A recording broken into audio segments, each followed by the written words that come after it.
Uhum. Uhum.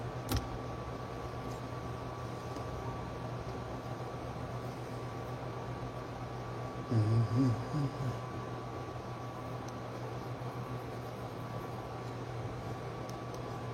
Bom dia, pessoal. Bom dia. Um domingo aqui bem quente. Ah,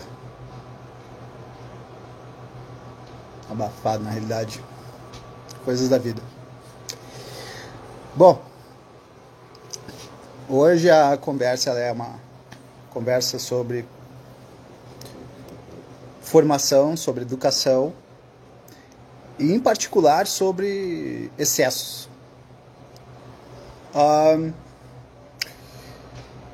Antes de qualquer coisa, a gente precisa talvez fazer algumas colocações em termos de educação. Qual a finalidade de educação? Qual a finalidade para um futuro adulto? Primeiro nós precisamos eventualmente perguntar sobre como é o mundo e depois como viver bem com esse mundo. E o quanto que essa educação está preparando as pessoas para simplesmente lidar com o mundo como ele é ou lidar com o mundo romantizado.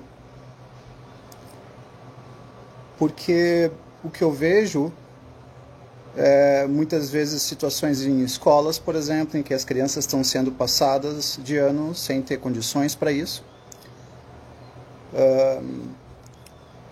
Pais exigindo relativamente ou pouco ou muito pouco, um excesso de zelo, de proteção, muito elogio. Num primeiro momento é bom porque as crianças ficam mais tranquilas, mais felizes. Num primeiro momento, vai ter seu preço depois esse excesso de zelo, esse excesso de proteção. O que seria um excesso de proteção? Seria quando os pais querem fazer pelas crianças o que as crianças já conseguiriam fazer por elas mesmas. E o que é muito complicado, porque se a criança não aprende a fazer por ela mesma, como é que ela vai desenvolver segurança nas próprias capacidades? A gente chega daqui a pouco, a gente vai ver como isso pode ter desenvolvido, está desenvolvendo uma personalidade, algumas características um pouco complicadas, como, por exemplo, excesso de autoestima, excesso de alta autoestima, mas ao mesmo tempo é gelatinosa, porque qualquer maior dificuldade ou exigência, a pessoa cai e se quebra. Então, eu estou aqui recebendo orientações sobre o quanto... Pronto. Orientações em termos de imagem. Então, enfim, pessoal, vamos pensar nesse excesso de zelo, proteção e elogio, e por outro lado, que não é exatamente o que acontece hoje, mas é o que acontecia há 50 anos, por assim dizer, 60 anos, excesso de exigência, disciplina e crítica. Ao pensar nisso, eu penso no templo de Delfos, onde no templo de Delfos tinha duas frases. Uma foi muito conhecida, muito difundida ao longo da história da humanidade, que é: conheça-te a ti mesmo. E então, isso foi muito colocado, alguns colocavam como sendo uma frase de Sócrates. Colocaram por que diferentes filósofos poderiam ter escrito isso. O templo de Delfos era considerado o centro do mundo, o templo da sabedoria. Tinha essa frase: conheça-te a ti mesmo, nos teus aspectos, dos teus limites, quem tu és, como tu te relacionas com outros. Então, de uma maneira geral, isso foi difundido na psicologia, na filosofia, nas literaturas. Ok, então essa é uma frase muito importante, uma ideia muito importante. A outra, e em grande parte, está travando aí, pessoal. Não sei se de repente for o caso, eu até posso trocar para 4 dias. Enfim, a gente pode dar uma olhadinha nesse sentido. Então, é uma das ideias: conheça-te a ti mesmo, difundido no Templo de Delfos, onde Sócrates esteve, onde Platão esteve, onde Aristóteles esteve. Hoje está em ruínas, ainda existe, embora esteja em ruínas. E a outra frase, muito menos difundida, contudo tão importante quanto, é nada em excesso.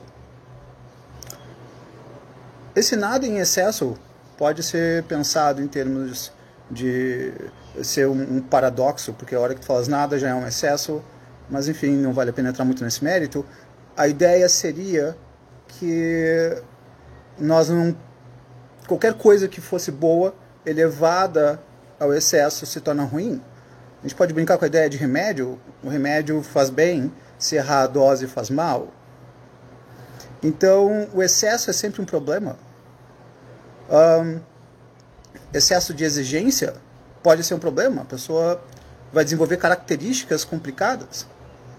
Excesso de disciplina também vai ser complicado por um outro lado.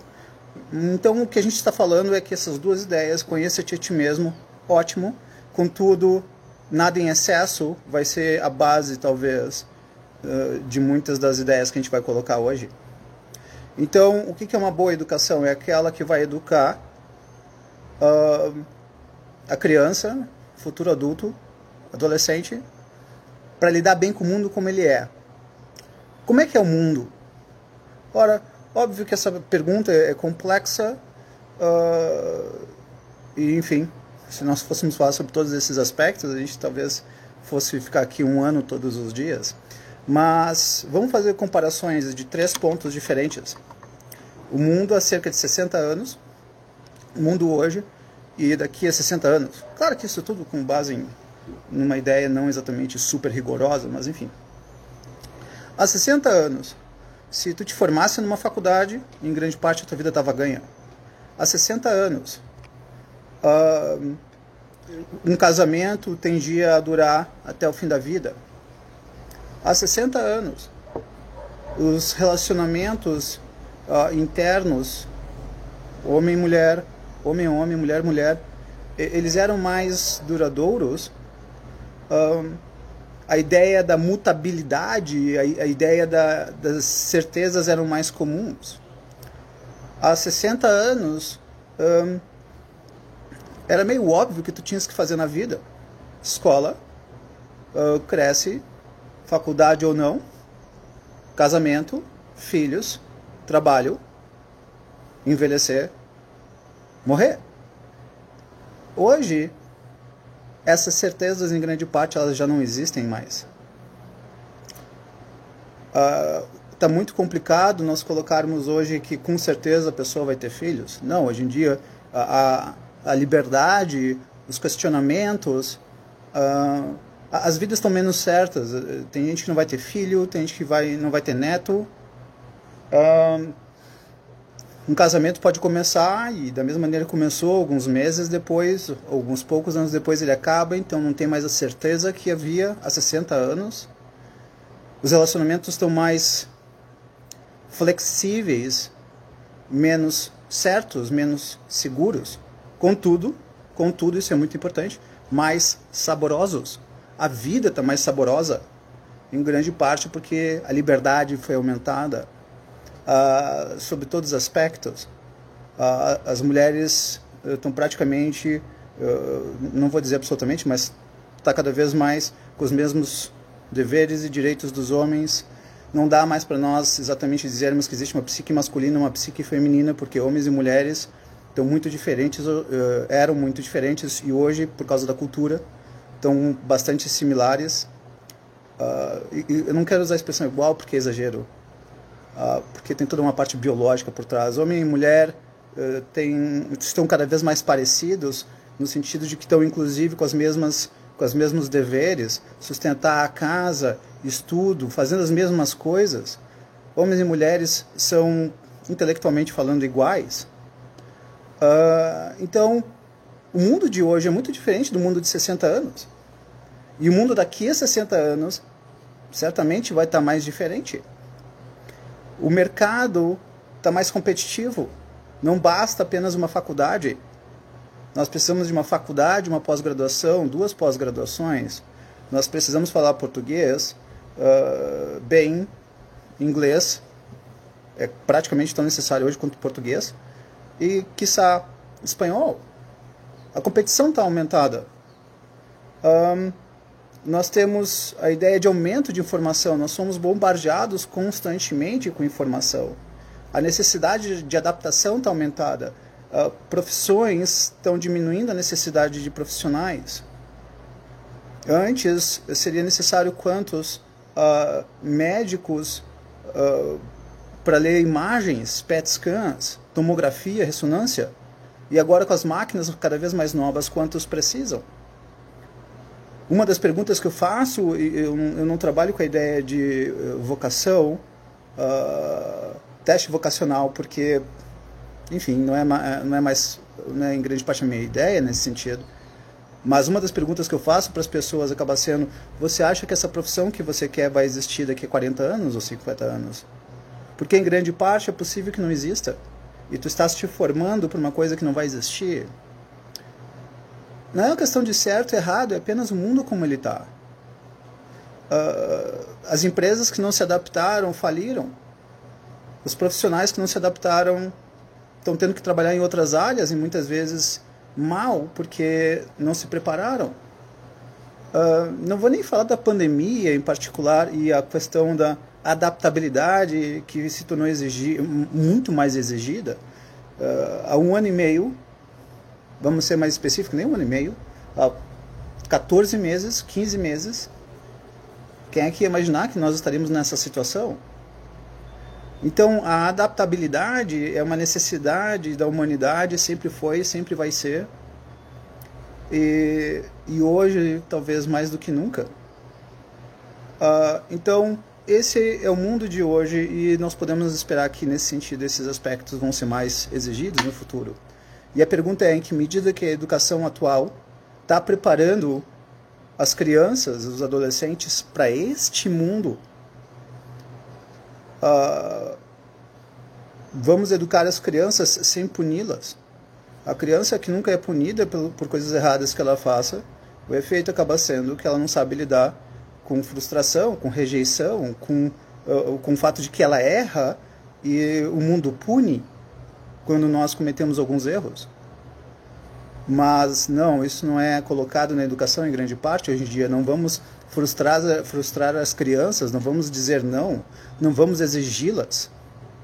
Então, em que medida nós estamos preparando as crianças para lidarem com esse mundo de hoje e com o mundo do futuro, não um mundo que psicólogos ou pedagogos acabaram colocando de que vamos educar tudo de uma forma tranquila, sem exigência, sem punição, só dizendo sim, nunca dizendo não. Algumas dessas ideias elas foram muito colocadas, implementadas em grande parte na década de 80, 90, e aí, como efeito, nós estamos lidando aí com uma geração que não está sendo preparada para este mundo de uma maneira geral. Claro que tem escolas, tem famílias que estão educando de uma forma diferente, eu não estou falando dessas, eu estou falando das propostas em que há um excesso de elogios, um excesso de parabenizações,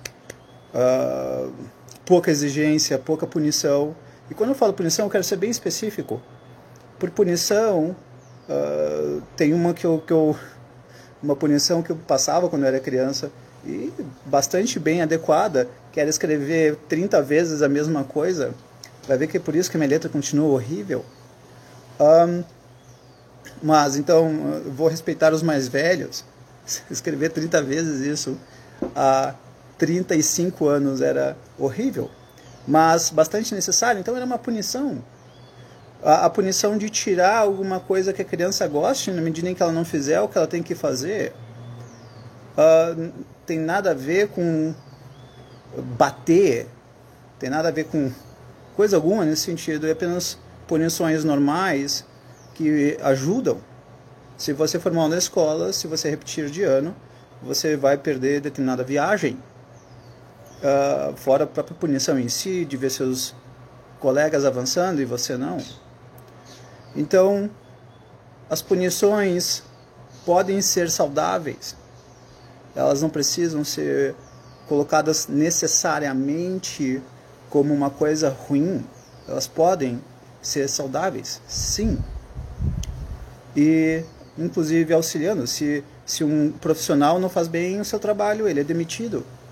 Se um médico não faz bem o seu trabalho, ele fica sem pacientes. Um psicólogo, qualquer profissional, desculpa, não qualquer profissional, mas enfim, aí uma outra coisa. A maioria. Então, pessoal, o quanto que estamos tendo uma educação adequada para esse mundo. Então nós temos muito zelo, muito elogio, muita proteção, pouca punição, pouca exigência, fora a romantização da sabedoria infantil que é inexistente. As crianças não nascem sábias, ninguém nasce sábio, ninguém nasce com sabedoria. Claro que eu não estou discutindo aspectos relacionados à religião e reencarnar, enfim. Não, eu estou pegando mais um aspecto materialista da coisa, no sentido de que a criança nasce, a única coisa com a qual nós nascemos sabendo, por assim dizer, é buscar prazer e fugir da dor. Esse é o conceito de instinto, e quem escreveu dessa forma foi Aristóteles, há 2.400 anos, e em grande parte na psicologia é ouvido que ela começou praticamente no século XIX. Fazer o quê? Então, em grande parte, nós precisaríamos nos perguntar exatamente sobre esses aspectos. Será que a pedagogia, a psicologia, as propostas educacionais estão sendo adequadas para levar as crianças a terem boas vidas? E de uma maneira geral, claro, eu não vou falar todas as escolas, é um absurdo colocar desse jeito, mas tem propostas escolares em algumas escolas, tem propostas educativas em algumas famílias que propõem essa encrenca toda do excesso de zelo, elogio, proteção, não punição, enfim. Quais são os efeitos comuns nas pessoas? Uma eu coloquei já, que eu chamo de uma alta autoestima gelatinosa, porque muitas vezes a criança se entende como conhecedora ou praticamente sábia, ou que, enfim, entende tudo, mas na realidade ela faz nada sozinha. Então isso vai trazendo o tempo inteiro colisões na vida. Então muitas vezes os pais resolvem os problemas das crianças para elas, quando elas poderiam já resolver os próprios problemas. Quanto mais os pais continuam resolvendo os problemas das crianças para elas mesmas, menos as crianças, futuros adultos, vão aprender a resolver os problemas por si mesmos. Os pais, hoje em dia, é proposto muitas vezes que eles estudem com as crianças. O que vai acontecer quando a criança se transformar em adolescente e precisar estudar sozinha? Muitas vezes vai depender mais do pai. Então, muitas vezes, o pai ou a mãe ou alguém vai resolver os problemas por ela, e então ela não vai saber lidar com problemas, nem exigências. E aqui, como eu estava colocando anteriormente, usando inclusive o conceito proposto no Templo de Delfos, nada em excesso. Contudo, se tivesse que exagerar, eu diria que é mais fácil tu pedir isso para uma pessoa que está acostumada a se esforçar muito para se esforçar menos, do que uma pessoa que não está acostumada a se esforçar agora ter que estudar o que ela nunca estudou, ter que trabalhar o que ela nunca trabalhou. Então, se for para pecar pelo excesso de disciplina ou pela falta, eu iria pelo excesso de disciplina, pelo excesso de exigência. Claro, o ideal, de novo, insisto, é dosar. E essa dosagem, Aristóteles, novamente, vem com um conceito que é praticamente uma outra linha de que nada em excesso, ele chama de sofrosine, que seria, na realidade, a boa medida. Esse conceito de sofrosine é amplo. E o que seria boa medida? Bom, nós conseguirmos não exagerar, nós conseguirmos ser harmônicos em punições, elogios, exigências e propostas de disciplina. Mas vamos continuar com efeitos comuns na formação das pessoas que têm essa formação de muito elogio, de pouca disciplina.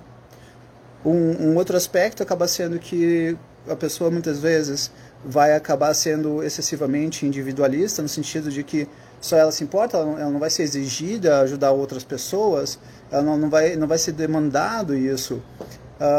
faça só o que você quiser, afinal de contas, vamos cuidar para não haver frustração ou excesso de obrigatoriedades. Isso muitas vezes pode facilitar um individualismo exagerado, gerando inclusive falta de empatia. O que é empatia? É a capacidade de me colocar no lugar do outro, mas se está sendo dito que praticamente só o que importa é o meu bem-estar, como é que eu vou aprender a me colocar no lugar do outro? Então, é também facilitada a falta de empatia, inseguranças sobre as próprias capacidades e aumento de dependência dos pais, inclusive. Esses são alguns desses efeitos na personalidade da criança, adolescente. Quadros de ansiedade, quadros de depressão, tá? E sim, em grande parte, uma questão de possíveis pensamentos suicidas, porque o que acontece?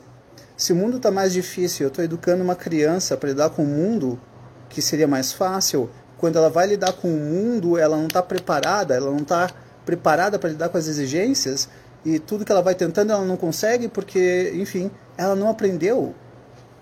Então, facilita a ideia de suicídio, facilita a ideia de não sou capaz de fazer as coisas. Não importa o quanto eu consiga. Eu me lembro de um determinado cidadão que ele disse: eu quero estar entre os 30 melhores tenistas do mundo. E foi perguntado a ele: bom, quanto que tu estás treinando por dia para te estar entre os 30 melhores tenistas do mundo? E, bom, foi colocado durante a semana de 2 a 3 horas e no final de semana cerca de 3 ou 4 horas. Está entre os 30 melhores tenistas do mundo. Nesse nível de exigência é pouquíssimo. Certamente não. Você não vai estar entre os melhores tenistas. Porque é necessário muita exigência, é necessário muita dedicação, muita disciplina. É isso que é necessário para nós atingirmos vários objetivos na nossa vida. E é exatamente disso que muitas vezes está sendo colocado diferentes reclamações do tipo: é difícil demais, eu não vou conseguir. E eu não estou falando apenas, obviamente, de passar no vestibular difícil, eu estou falando da vida de uma maneira geral, da profissão. Muitas épocas a gente vai ter que trabalhar não 10 horas no dia, mas 12 horas no dia, 14 horas no dia, 16. Dependendo da situação, é isso que a gente vai precisar fazer. Será que a educação que está sendo dada às crianças está proporcionando isso? Está propondo isso? Em grande parte, não. Certo? Como eu coloquei, em grande parte o erro, há 60 anos, por assim dizer, podia ser 40, ou 50, 60, 80 anos, era o oposto, onde tu irias exigir demais, tu irias criticar demais, elogiar relativamente pouco, elogiar era tido inclusive muitas vezes como um erro, porque elogio estraga. Então essas ideias de 60 anos atrás eram complicadas e gerou uma geração de pessoas que muitas vezes acabavam tendo pouca autoestima, baixa autoestima, muitas vezes não sabendo inclusive lidar com lazer, não conseguindo lidar com ter momentos de mais prazer nesse sentido, porque era o tempo inteiro, em grande parte, disciplina, disciplina, disciplina, e responsabilidade, responsabilidade, responsabilidade, e claro, de novo, também cometia a mesma falha, a mesma falta, que seria excesso. Tá? E aí, claro, gerava outros tipos de problemas. Então, qual é a proposta? Buscar essa boa medida, onde nem o excesso de exigência, nem o excesso da falta de exigência, nem só crítica, nem só elogio, nem só prazer, nem só dor. A boa medida, essa boa medida é que vai trazer uma boa educação. E, bom, essas são algumas das propostas necessárias para lidar com a vida de uma maneira mais adequada, trazendo a sabedoria necessária para isso. Insisto, o mundo está ficando mais competitivo, mais exigente, não mais fácil. E por conta disso, é exatamente que acabam sendo perigosas algumas dessas ideias de vamos deixar as crianças decidirem o quanto elas vão querer estudar, e se elas não quiserem estudar e forem mal e rodar no ano, deixa ela passar na realidade, porque a escola não vai fazer com que ela repita o ano. Então isso também é perigoso, Tá, pessoal? Então, são algumas das ideias sobre educação e o quanto a gente precisa cuidar disso.